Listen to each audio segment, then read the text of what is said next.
महंगाई पर भारतीय परिवारों पर रिजर्व बैंक की तरफ से किए गए सर्वे ने बताया कि अधिकतर परिवार अगले 3 महीने के दौरान महंगाई को बढ़ते देख रहे हैं। हालांकि एक साल के दौरान महंगाई को लेकर जो अनुमान है उसमें कोई बदलाव नहीं है।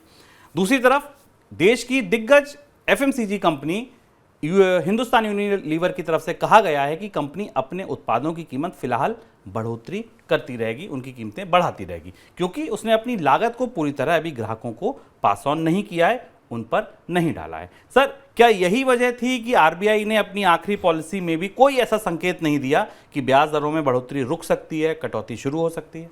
महंगाई को लेकर रिजर्व बैंक का जो आकलन आया था उसके साथ, जिसमें अगले साल के लिए भी बढ़ोतरी की संभावना या उसके ऊंचे बने रहने की संभावना जाहिर की गई थी, उसके पीछे दो महत्वपूर्ण तथ्य थे जो आरबीआई की डिटेल्ड रिपोर्ट में निकलकर, विस्तृत रिपोर्ट में निकलकर सामने आते हैं।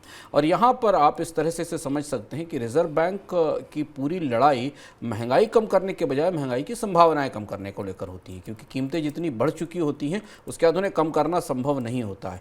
हमेशा दुनिया के केंद्रीय बैंक ये प्रयास करते हैं कि महंगाई और बढ़ने की संभावना ना बने, क्योंकि महंगाई से ज़्यादा महंगाई आने की या बने रहने की संभावना खराब होती है, जिसके आधार पर कीमतें बढ़ती हैं।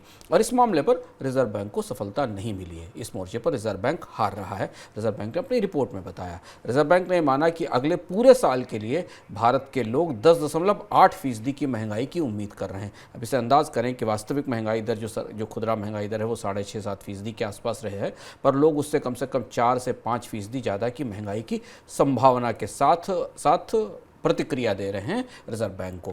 हालांकि तात्कालिक तौर पर रिजर्व बैंक को लगा है कि इन्फ्लेशन की जो एक्सपेक्टेशंस हैं, मौद्रिक भाषा में इसे इन्फ्लेशनरी एक्सपेक्टेशंस कहा जाता है, आमतौर पर ये महंगाई की संभावना है, उस संभावना में बढ़ोतरी, थोड़ी सी कमी दिखाई दे रही, पर ओवरऑल रिजर्व बैंक को ऐसा महसूस हो रहा है कि लोग आने वाले समय में नई महंगाई के लिए तैयार हो रहे हैं। तो क्या आने वाले समय में नई महंगाई आएगी? दो मोर्चों से हमारे पास इसकी खबर आती है। एक खबर आ रही है जो शुभम ने आपको बताया कि यूनिलीवर ने कहा कि रूरल ग्रामीण इलाकों से मांग नहीं बढ़ रही है और कच्चे माल की कीमतों के कारण कंपनी अपना उत्पादों की कीमत बढ़ाने की प्रक्रिया जारी रखेगी। यानी उपभोक्ता उत्पाद बाजार में कीमतें कम होना तो दूर, कीमतें बढ़ने का खतरा ज़्यादा है। और इसके अलावा हम आपको बार बताते चले आ रहे हैं कि खाद्य उत्पादों में सब्जियों को छोड़कर बाकी सारी पूरी टोकरी, पूरी थाली में महंगाई की आग लगी हुई है और वो बुझी नहीं है। ये बात रिजर्व बैंक ने अपनी मौद्रिक नीति में भी स्वीकार की है। और इसलिए अगर आप बाजार जाते हैं तो शायद आप रिजर्व बैंक से बेहतर महंगाई समझ रहे हैं। और रिजर्व बैंक भी मान रहा है कि लोग ये मान रहे हैं कि महंगाई इतनी जल्दी जाने वाली नहीं है, बल्कि ये वापस लौट सकती है। ऐसा रिजर्व बैंक ने अपनी रिपोर्ट में बताया है।